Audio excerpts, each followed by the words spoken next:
Alors, voici ce qui se retrouve dans la fameuse boîte du jeu Rest in Peace.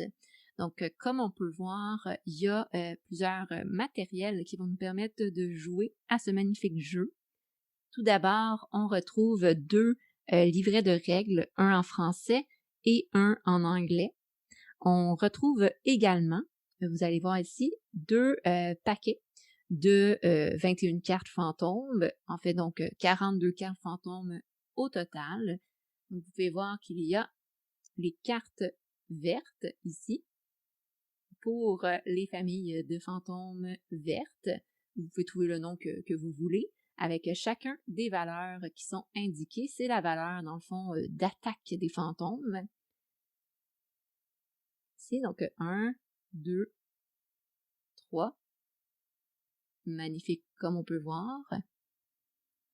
Les 4, 5, ils sont à l'envers, et 6. Donc on a les verts ici, et également, on retrouve les bleus, qui ont aussi des dessins, des illustrations différentes. Donc on peut voir vraiment ici la qualité graphique. Bon, l'image met pas à l'honneur toute la beauté graphique visuelle qui est vraiment magnifique. On voit tous les détails dans les personnages qui sont très bien personnifiés, je trouve. Donc en fait, 42 cartes fantômes avec chacun différentes valeurs. Donc on retrouve en tout 6 cartes de valeur 1. Il va y avoir 4 cartes de valeur 3, 5 cartes de valeur 2, 3 cartes de valeur 4, 2 cartes de valeur 5 et bien sûr une carte de valeur 6. Les cartes qui vont avoir un symbole de chauve-souris, on va en trouver une ici. Donc, chauve-souris vont être des cartes, bien sûr, paires, considérées comme paires, et les cartes qui vont avoir un espèce de petit serpent ici vont être des cartes considérées comme impaires. Ça va être important dans le jeu par rapport aux cartes médium. Donc, il va également y avoir 29 cartes médium, et c'est ça qui amène toute la beauté du jeu. Les cartes médium, vous pouvez voir ici. Et voilà, comme ça. Donc, ces cartes médium, ici, sont replacées en ordre, mais chaque carte, vous pouvez voir, ont des petits symboles qui ont des propriétés particulières. Donc, ça devient soit des obstacles, des attaques, des contre-attaques par rapport au jeu de notre adversaire. Donc, il y en a 29 en tout, ce qui fait une belle rejouabilité. Il y a 9 cartes de base, les cartes 1 à 9, 20 cartes avancées et 10 à 29 avec indiqué dans le fond les différents niveau de difficulté sur les cartes. Donc, si jamais vous ne vous souvenez plus de qu'est-ce que c'est que la signification, vous pouvez soit aller voir dans le livret de règles, ou on a ici les petits résumés qui sont offerts avec le descriptif des symboliques. Par exemple, ici, carte de valeur paire, carte de valeur impaire, comme je le mets tout à l'heure, et différentes symboliques, types de cartes qu'il peut y avoir en jeu. Donc, c'est un très bon rappel. C'est justement 2 aides du jeu qui sont offertes avec le jeu. On a également une carte médium spéciale de la 10e manche que je vais essayer de retrouver pour vous. Donc, cette carte, c'est dans le fond une carte spéciale qui, à elle seule, signifie la dernière manche. Un petit rappel, la dernière manche, c'est quand il y a, dans le fond, une égalité dans le jeu et que, on a besoin d'une dernière manche pour savoir qui sera le vainqueur. Cette carte, comme vous pouvez voir ici, en fait, elle est représentée par les mains comme ça. Donc, ça veut dire que on met une carte de demeure au centre et le gagnant peut se procurer la dernière carte de demeure. Enfin, ce n'est pas fini. On a bien sûr les fameux jetons de demeure qu'on retrouve ici. Donc, vous pouvez voir qu'il y a des jetons jaunes et des jetons oranges. Il y a les jetons ici. Vous voyez, c'est des manoirs. Et on a les châteaux ici qui sont différemment représentés. De ce que j'ai observé, il y a généralement les jaunes, c'est des manoirs, les oranges, c'est des châteaux. Mais il y a aussi des jetons à voir dans le jeu, comme celui-ci, où est-ce qu'il y a les deux côtés. Donc ça va influencer quand on va les piger au hasard pour les placer sur notre jeu. Donc voici l'intérieur de la boîte du jeu Rest in Peace. Donc on voit, c'est du matériel simple à la base, des cartes, des jetons, un aide et un livret de règles. Par contre, comme je l'ai nommé, ce qui rend le jeu très intéressant et captivant dans sa complexité, c'est les 29 cartes médium ici avec les différents aides, soutiens ou obstacles qui rend le jeu extrêmement tactique et stratégique. Donc, voici un exemple de ce que peut ressembler la table de jeu. Donc, ici, on voit que j'ai manqué un peu d'espace sur mon plateau de jeu, mais les cartes sont... on essaie d'avoir une grande table pour pouvoir mettre les cartes une à la suite de l'autre. Donc, on a dans le fond nos 9 cartes avec de médium. Et à la fin ici, notre carte finale en 10e manche.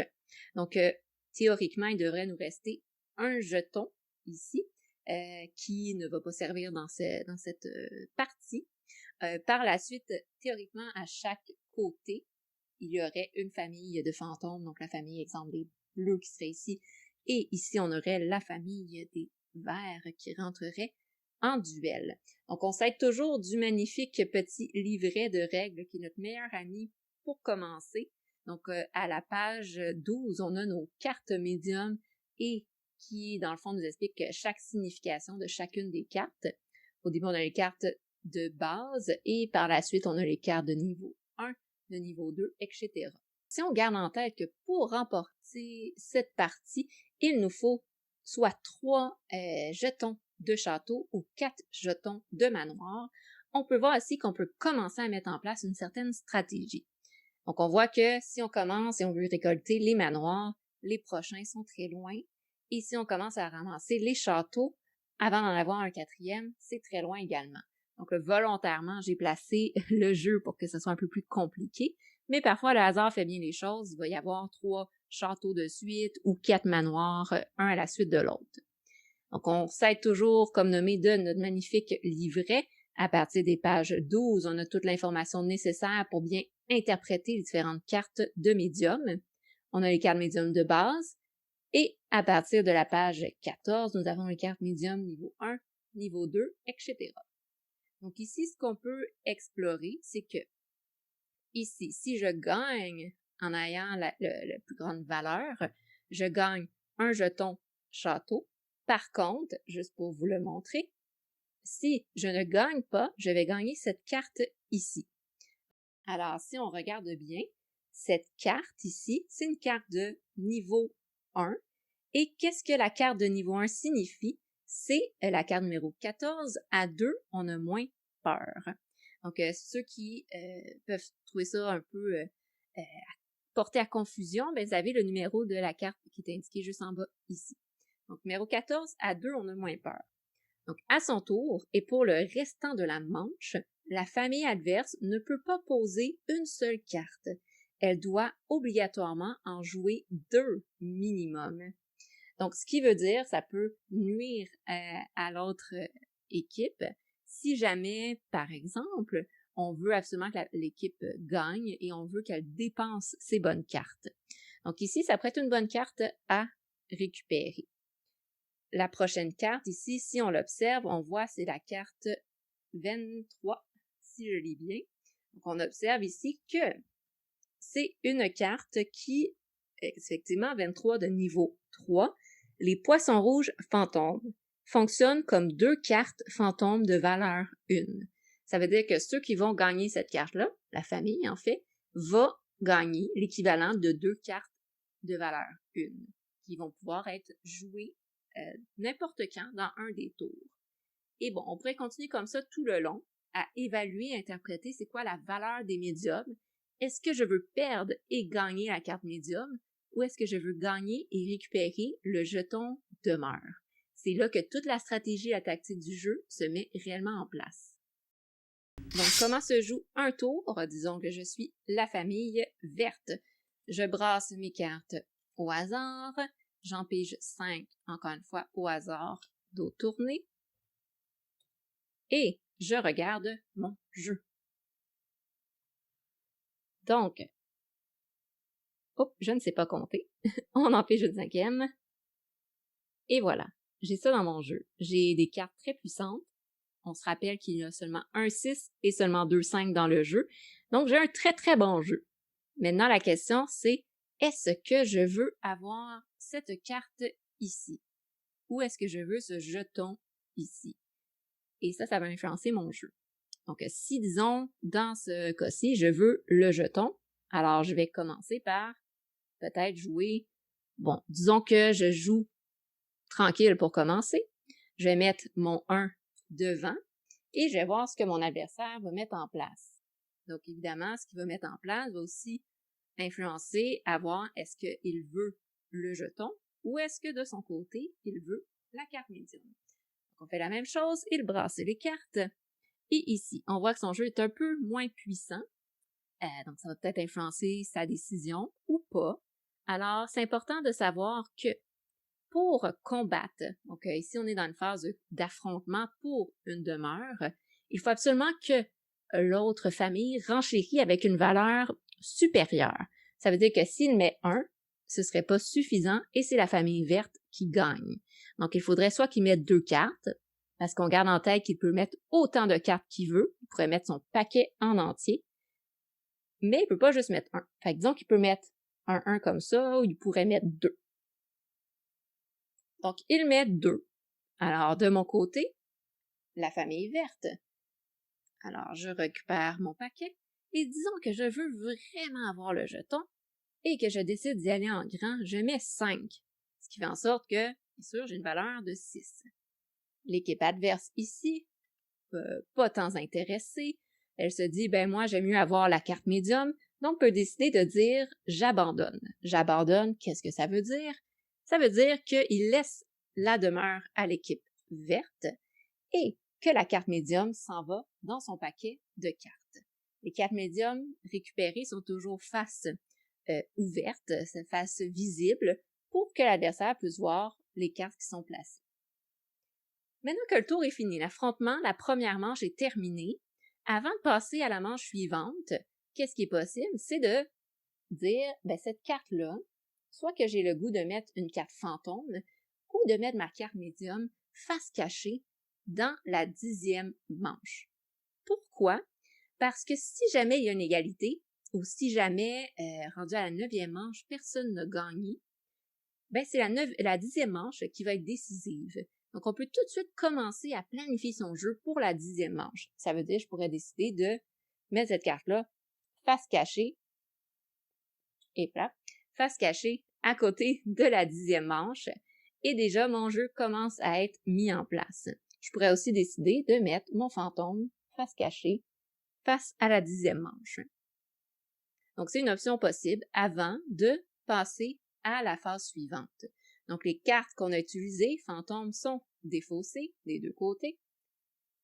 Et, on n'oublie pas, c'est facile à oublier, on pige 2 nouvelles cartes dans son paquet et on les ajoute à son paquet en jeu. Même chose de l'autre côté, 2 nouvelles cartes, on les ajoute dans son paquet et on continue la partie comme ça pendant 9 manches ou, comme on a noté, jusqu'à temps que quelqu'un ait récupéré 3 châteaux ou 4 manoirs hantés. Et voilà, c'était ma présentation du jeu Rest in Peace que vous pouvez récupérer ici. Donc, un jeu que j'ai adoré jouer, même si pour ceux qui me connaissent, je ne suis pas généralement friande des jeux compétitifs. J'apprécie quand même les jeux de duel. Pourquoi? Parce que c'est très clair, notre objectif, c'est de gagner et on va gagner en mettant des pièges et en attaquant ou en se défendant. Donc, dans les jeux de duel, c'est quelque chose que je trouve très agréable. C'est l'aspect tactique et stratégique du jeu. Je l'ai nommé, je l'ai répété tout au long. C'est un jeu dans lequel la mécanique est assez simple. C'est des cartes, c'est des jetons, un duel à 2. Par contre, ce qui rend ça très intéressant, c'est les cartes médiums qui ajoutent une complexité, qui ajoutent une belle valeur au jeu, mais surtout qui vient vraiment amener l'aspect stratégique, tactique, de vraiment planifier son jeu tout en ayant une petite partie de hasard. J'y ai joué et ce que j'ai apprécié personnellement du jeu, c'est à quel point ça fait vivre des émotions fortes. Il y a l'adrénaline tout au long quand on planifie, quand on perd sa demeure, quand on perd sa carte médium. Il y a aussi le moment quand est-ce que je joue ma carte médium qui peut changer tout le jeu. Donc, j'ai joué et qu'est-ce qui est ressorti du jeu? C'est que la victoire peut changer à tout moment. Donc, on peut penser gagner, on a un super bon jeu et tout d'un coup, on veut absolument avoir le jeton du château. Et là, on se bat en mettant toute sa main en jeu, toutes ses cartes, et finalement, on perd. Et là, qu'est-ce qui se passe? On se retrouve plus de cartes de forte valeur.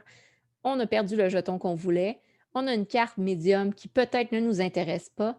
Et tout d'un coup, d'une manche à l'autre, le jeu a viré de bord, comme on dit, et peut-être qu'on va perdre, peut-être qu'on va gagner. Donc, c'est un 9 manches intense de combat tactique et stratégique, mais dans une ambiance vraiment agréable. Donc, c'est une ambiance fantomatique. La thématique est comique, est agréable, ce qui rend le jeu tout aussi accessible pour les jeunes enfants de 8 ans et plus, autant que ça l'est pour des adultes qui veulent jouer ensemble. C'est un jeu que je recommande pour les familles, oui. Donc, ici, plus du enfant-enfant ou parent-enfant. Ça passe un petit moment agréable. Euh, un élément que j'apprécie grandement, c'est que ça permet d'apprendre à compter. Mine de rien, quand on met, exemple, des valeurs de plus un sur les nombres pairs, puis quand on ajoute des valeurs de plus 2 pour chaque valeur de 3, ben, à un moment donné, on se retrouve à devoir faire des calculs mathématiques pour s'assurer qu'on a un bon nombre de valeurs et que réellement, on va gagner la manche. Donc, ça m'est arrivé de faire des erreurs de calcul, de perdre une manche et de m'en rendre compte par la suite. Donc, on fait attention de bien calculer. Mine de rien, ça devient un très bon jeu de mathématiques et de calcul. Autre chose, malgré que ça reste un jeu compétitif, ça reste que c'est une petite partie de 15-20 minutes. Donc, c'est pas trop intense, trop immersif. Donc, on peut facilement passer à travers des émotions et repasser à autre chose. Donc, c'est un très bon jeu qui peut se jouer 2, 3 fois de suite ou un très bon jeu d'entre-deux si on est rendu deux à jouer ou si on veut passer le temps ou même dans ce temps de confinement avec notre partenaire ou avec un de nos enfants ou un coloc. Ça se joue très, très bien. Une petite partie comme ça en fin de journée, c'est très agréable. Donc, merci encore à Blue Cocker qui m'a fait parvenir le jeu directement de France, Toulouse, qui sont super gentils et qui, dans le fond, m'ont permis de tester ce jeu, de vous le présenter aujourd'hui. C'est important de garder en tête que ce que je vous présente aujourd'hui, c'est un peu un preview, une démo. Ça veut dire que la version officielle n'est pas sortie encore pour le moment. Elle va sortir de ce que j'ai lu à peu près en février-mars 2021, donc ça l'approche. C'est sûr que si le jeu vous intéresse, mais je vous invite à contacter dans le fond sur le site de Blue Cocker Games, qui est le distributeur en Europe. Et je pense, je ne veux pas me tromper, on me dira si je me trompe, mais que le jeu va aussi être distribué au Québec, à Montréal, et c'est Dude Games qui va le distribuer. Donc, c'est à confirmer, mais dans tous les cas, je vous invite à les contacter. Ils répondent rapidement, sont très chaleureux et accueillants pour vous procurer le jeu Rest in Peace, ce petit jeu à la mécanique qui semble un peu simple, mais qui finalement est très intéressante et très amusante dans sa petite complexité et son côté compétitif stratégique. Donc, pour tous ceux qui m'ont écouté, je vous remercie, bien sûr. Je vous invite à suivre le blog de Ludipsy où je vais faire une présentation écrite du jeu avec mon expérience personnelle en tant que joueuse. Je vous invite également à suivre la page Facebook de Ludipsy pour voir les actualités et, non le moindre, de suivre également la chaîne YouTube de Ludipsy. Donc, merci à tous. Je vous souhaite de passer une belle soirée, une belle journée, une bonne après-midi. C'est tout mélangé. Donc, merci encore et à la prochaine.